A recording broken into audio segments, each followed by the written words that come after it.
बंधू आणि भगिनी, तुमचं आज आमच्या या पत्रकार परिषदेमध्ये हार्दिक स्वागत आहे. तसेच माझे सर्व अभियोजकधारक यांचे सुद्धा आजच्या पत्रकार परिषदेमध्ये हार्दिक स्वागत. तर आमच्या संघटनेचं नाव आहे महाराष्ट्र शिक्षक एकता मंच. या संघटनेमार्फत आपण भावी शिक्षक जे आहेत त्यांचे मुद्दे घेऊन आपण शिक्षक भरती संदर्भात आपण ही पत्रकार परिषद आयोजित केलेली आहे. तर याचा मुख्य विषय असा आहे का पवित्र पोर्टल शिक्षक भरती 2025 प्रक्रियामध्ये तांत्रिक विसंगती, बिंदू नावाचे जे अद्ययावतीकरण आहे सोबत जे धोरणात्मक त्रुटी आहे त्या संदर्भात आपण ही आजची पत्रकार परिषद घेत आहोत. तर आम्ही सर्व भावी शिक्षक आहोत. शिक्षक भरती 2025 प्रक्रियेमध्ये आम्ही गुणवत्तापूर्ण पास होऊन आम्ही शिक्षक भरती प्रक्रियेत आलेलो आहोत. आमची शिक्षक भरती 2025 मध्ये नोंदणी सुद्धा झालेली आहे, पण अजूनपर्यंत पुढची प्रक्रिया कुठेतरी थांबलेली आहे किंवा त्याची गती कमी झालेली आहे. तर आमचे काही 11 मुद्दे आहेत महत्वाचे, ज्यामध्ये शिक्षक भरती त्या पद्धतीने झाली पाहिजे अशी आमची भावी शिक्षकांची अपेक्षा आहे. तर मी मुद्दा क्रमांक 1 पासून सुरुवात करतो.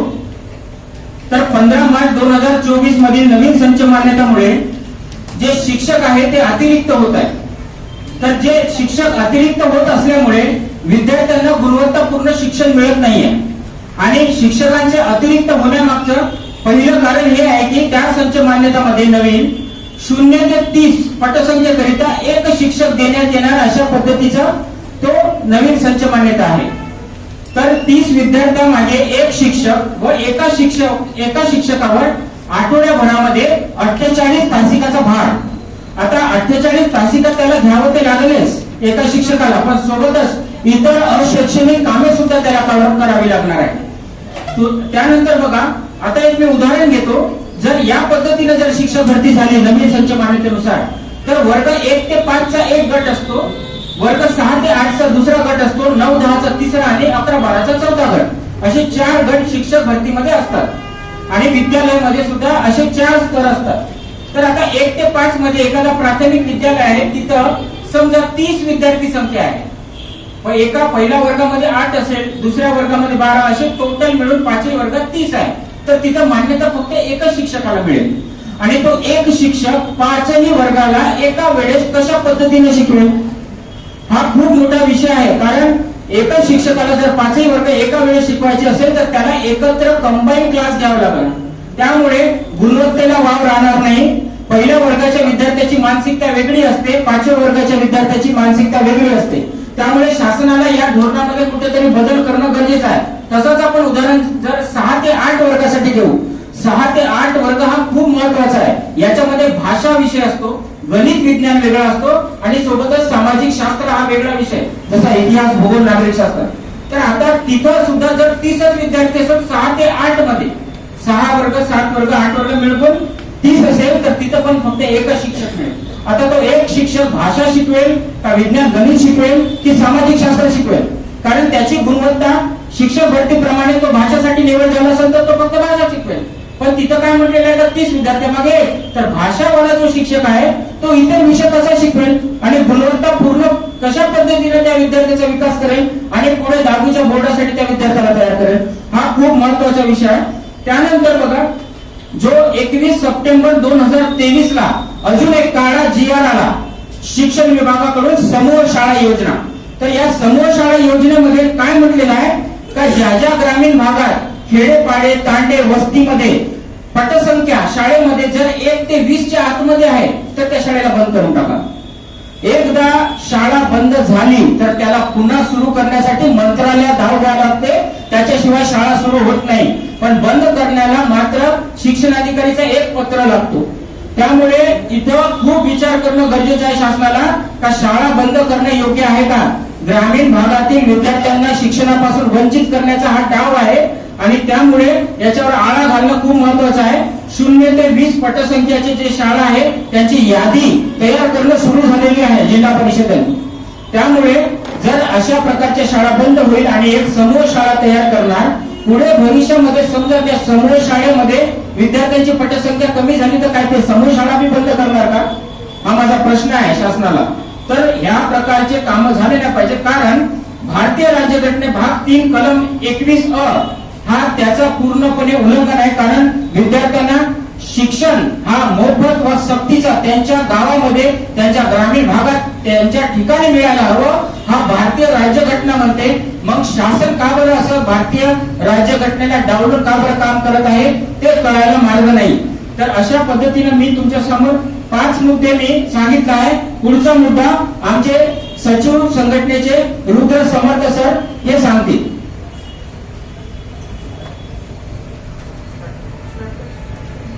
नमस्कार. सर्वप्रथम सर्व न्यूज माध्यमांना माझ्याकडून सप्रेम नमस्कार.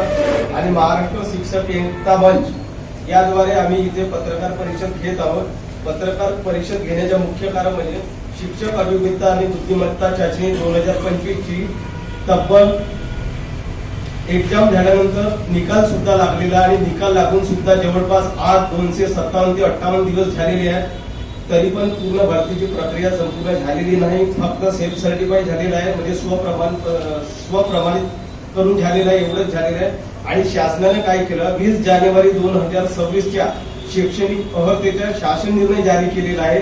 त्याच्यामध्ये महत्वाचा मुद्दा त्यांनी टाकला की विदाउट इंटरव्ह्यू म्हणजे मुलाखतीशिवाय आणि मुलाखतीसह याच्यामध्ये काय केलं त्यांनी 50 पसंतीक्रम लॉक करण्याची मर्यादित तिथे नमूद केलेलं आहे.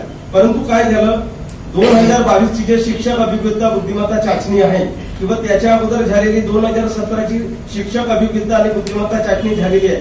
याच्यामध्ये काय होतं, मुलाखतीसह आणि मुलाखतीशिवाय यामध्ये अमर्यादित पसंतीक्रम ते देत होते. परंतु यांनी चुकीचे नियम आणले यामध्ये. आणि आमचे जे सर्व महाराष्ट्रातील सर्व शिक्षक आपल्या अभियोग्यता धारक आहेत सर्वसाधारण, यांच्यावर खूप मोठा अन्याय होत आहे. कारण महत्वाची गोष्ट असं असतो की 1 ते 12 पर्यंत एखाद्या अभियोग्यता धारक पूर्णपणे गुणवत्ताधारक पात्र असेल तर त्याला विदाऊट इंटरव्ह्यूच्या म्हणजे मुलाखती शिवायच्या कमीत कमी 50 बनत आहेत. परंतु आम्हाला जास्तीत जास्त 150 ते 200 पसंतीक्रम येतात. आणि मुलाखतीसह जो असतो त्यांच्या पसंतीक्रम जवळपास 1000च्या वर जातात. तर त्यांनी काय केलं, मुलाखतीसहमुळे आमच्यावर मुलाखतीशिवाय म्हणजे अन्याय केला.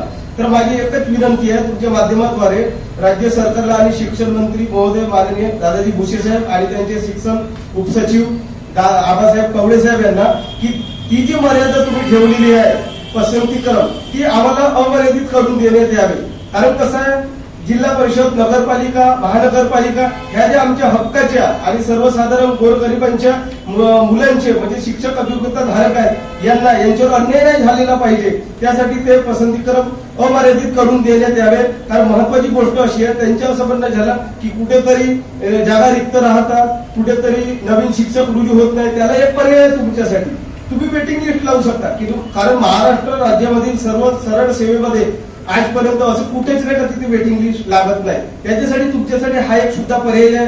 किंवा आमच्यावर अन्याय होता कामा नये आणि प्रत्येक शाळेवर एक शिक्षक मिळालाच पाहिजे. कारण इथं महत्वाचा विषय आम्हाला नोकरी देण्यापेक्षा आपल्या महाराष्ट्रातील जे आहेत आपले 6 ते 14 वयोगटातील विद्यार्थी यांना शिक्षण देणे महत्वाचे आहे.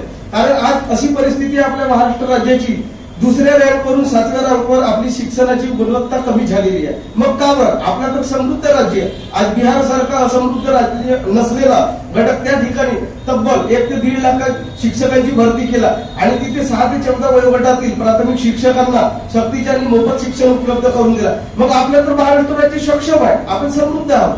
मग आपल्या महाराष्ट्र राज्यामध्ये अशी परिस्थिती का बरं, याच्यात कुठंतरी तुम्ही चुकत आहात आणि ही चूक तुम्ही दुरुस्त केलीच पाहिजे. आणि यासाठी आमच्या या प्रसार माध्यमाद्वारे तुमच्यापर्यंत आमचा संदेश नक्की पोहोचेल आणि आमच्यावरील अन्याय लवकरात लवकर दूर करावा अशी आमची कळकळीची तुम्हाला विनंती आहे. आणि याच्यानंतर जो तुम्ही 20 जानेवारी 2026च्या शासन परिपत्रकानुसार जो माध्यमाचा तुम्ही जे मुद्दा टाकलेला होता त्या मुद्द्यामध्ये बरेचसे आमचे अभियोग्यताधारक संभ्रमात पडले होते, कन्फ्युजन झाले होते की माध्यमांचे विषय काय आहे. परंतु मी या प्रसार माध्यमाद्वारे आणि या पत्रकार परिषदेद्वारे मी तुम्हाला स्पष्टता केली तर ते सांगतो. 1 ते 5 सेमी इंग्रजीच्या शाळेमध्ये ज्या गटातील एखादा अभियोग्यताधारक शालांतर परीक्षा म्हणजे मॅट्रिक त्याचा जो माध्यम असेल इंग्रजी पहिला सब्जेक्ट किंवा त्याच्या डीएड असेल इंग्रजी माध्यमामधून तोच त्या गटाला पात्र असेल. परंतु 2022ला तुम्ही मराठी माध्यमाच्या मुलावर भरपूर अन्याय केला. 2013च्या परिपत्रकानुसार आणि तरतुदीनुसार तिथं दिलेलं आहे की शिक्षक भरती करताना सेमी इंग्रजीच्या शाळेवर फक्त 20% जागा त्यांना देण्यात याव्या. मागच्या वेळेस तुम्ही तब्बल 40% जागा दिल्या तिथे, आणि ह्या कुठंतरी मराठी माध्यमाच्या मुलावर आणि अन्याय होत आहे. आणि एकीकडे तुम्ही आताच आपल्या राज्याला एक चांगलीशी गोष्ट अशी लागली की मराठी भाषेला अभिजात भाषेचा दर्जा मिळाला. मग आपली मराठी भाषा टिकलेली पाहिजे, आपली मातृभाषा. प्रत्येक राज्यामध्ये आपली स्वतःची मातृभाषा टिकविण्यासाठी सर्वतोपरी सहकार्य करतात, तिथे जनता करतात, तिथे सरकार करते, प्रशासन करते. मग आपल्या महाराष्ट्र राज्यामध्ये का बरं नाही? म्हणून यावरील पूर्ण अन्याय दूर करण्यात यावे आणि सर्वांना समान पसंतीक्रम मिळवून देण्यात यावे अशी आमची अर्थ हाक आहे तुम्हाला, महाराष्ट्र राज्य शासनाला, आणि खास करून शिक्षण मंत्री दादाजी भुसे साहेब आणि उपसचिव आबासाहेब कवडे साहेब यांना नक्कीच. आणि तुम्ही आमच्यासाठी नक्कीच योग्य असा अन्यायकारक मार्ग दूर करून न्याय देण्याचा प्रयत्न कराल अशी मी तुम्हाला कळकळीची विनंती करतो. धन्यवाद. सर एक मिनिट, ते आपण सीईटी जे पास आउट आहे 2025 ते आमची झालेली आहे.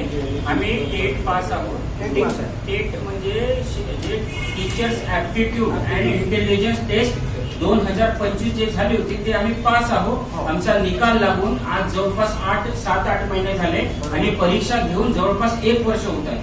आमचीच अजूनपर्यंत यादी सुद्धा, जाहिरात सुद्धा आली नाही आहे. तर पुढची भरती तर तो विषयच नाही, आमच्याच भरतीचा अजूनपर्यंत पत्ता नाही. तर त्याविषयीच मी आता तुम्हाला थोडक्यात सांगतो. आम्ही मागच्या 11 फेब्रुवारीला आम्ही मुंबई मंत्रालयामध्ये गेलो होतो. शिक्षण विभाग, सामाजिक कल्याण विभाग, ग्रामविकास विभाग, आदिवासी विकास विभाग व सोबतच जे शिक्षक भरतीशी संदर्भित जे विभाग आहेत तिथे आम्ही भेट दिली. तिथे उपसचिव साहेब, सहसचिव साहेब सोबत कक्ष अधिकारी आणि माहिती अधिकारी यांच्यासोबत आम्ही भेटलो. शिक्षक भरती संदर्भात भरपूर चर्चा केली आणि त्यांच्याकडून योग्य प्रतिसाद आम्हाला त्या स्वरूपात मिळाला नाही. म्हणजे शिक्षक भरतीला गती येईल असा कोणताच काम मंत्रालयात होत नाहीये. मग आम्ही जावं तर जावं कुठं? मग त्याच्यानंतर आम्ही तिथून ठरवलं का पुणे, ज्याच्या हातामध्ये महाराष्ट्र राज्य परीक्षा परिषद यांच्या हातात शिक्षक भरती 2025 राबवण्याची जिम्मेदारी दिलेली आहे. सुकाणू समितीमध्ये अध्यक्ष आहेत त्यांचे शिक्षण आयुक्तालयाचे आयुक्त, तर त्यांच्याजवळ ही जबाबदारी दिली. आम्ही तिथं पण गेलो. तिथं आम्ही बेडसे साहेब जे अध्यक्ष आहेत परीक्षा परिषदचे त्यांना भेटलो.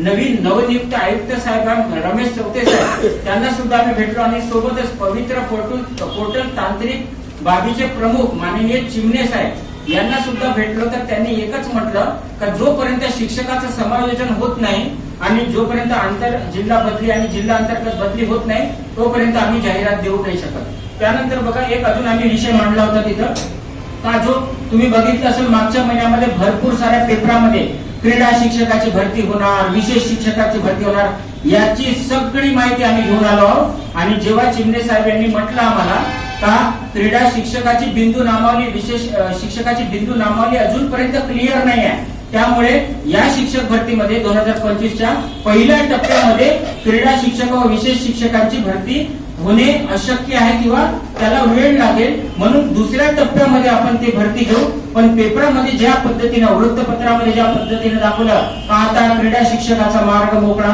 तसा काही नाही. आम्ही जे प्रमुख आहेत त्यांना भेटून आलो. त्या भरतीला अजून 6 महिन्यापेक्षा जास्त वेळ, म्हणजे ज्या क्रीडा शिक्षक जे अभियोग्यता धारक आहेत त्यांना आस लावून दिली का आता आमची भरती होणार, ते निवांत झाले. पण आता त्यांच्या समोर सुद्धा हा प्रश्नचिन्ह उभा आहे का शिक्षक भरतीमध्ये क्रीडा शिक्षक व विशेष शिक्षकाचं भरती या लवकर होईल की नाही, हा प्रश्न आहे. यानंतर बोरकर सर जे आहे तुम्हाला पुढील माहिती देईल.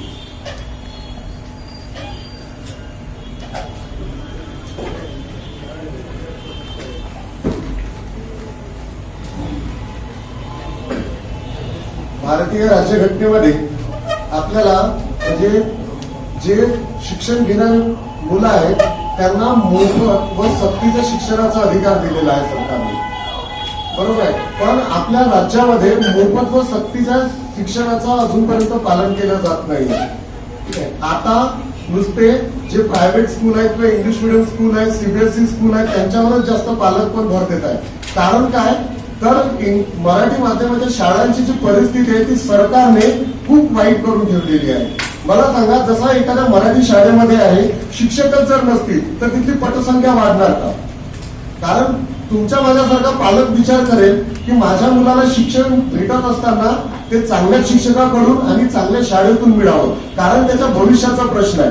तर सरकार काय करत आहे, आता जसं सरांनी मुद्दा मांडला की 30 विद्यार्थ्यांमागे एक शिक्षक द्यायचं, मग त्याच्यामध्ये वर्ग किती असो त्या वर्गाचा विचार नाही करायचा आहे, तर फक्त त्या मुलांचा विचार करायचा आहे. मग मला सांगा की 1 जानेवारी 2026चा जो शासन निर्णय किंवा परिपत्रक आला होता, बालकाचा मोफत व सक्तीच्या शिक्षणाचा हक्क अधिनियम 2009 मधील तरतुदीनुसार फक्त आपल्याला 10% ज्या जागा आहेत शिक्षकांच्या त्या रिक्त ठेवता येतील आणि 90% ज्या शिक्षकांच्या जागा आहेत त्या भराव्या लागतील. पण आता जर विचार केला तर राज्यामध्ये किमान जरी विचार केला, कमीत कमी जरी विचार केला तर 75,000 शिक्षकांपेक्षा जास्त शिक्षकांची पदे रिक्त असताना सुद्धा महाराष्ट्र सरकार या शिक्षकांची पदे भरण्यावर रस घेत नाहीये. मग याचं कारण काय आहे? याचं कारण काय? सरकारला काय शिक्षण विभागाला किंवा शिकणाऱ्या मुलांना शिकू द्यायचं नाहीये की जे शिकलेले लोक आहेत किंवा शिकलेले नागरिक आहेत हे सरकारला प्रश्न विचारतील याची भीती आहे सरकारला, की हे लोक शिकून आम्हाला प्रश्न विचारतील आणि आपले जे धंदे चालू आहेत त्या धंद्याविषयी विचारतील, हा प्रश्न माझा सरकारला आहे. तर मी असा तुमच्याकडून आशा बाळगतो की माध्यमातून हा सरकारपर्यंत विषय जायला पाहिजे.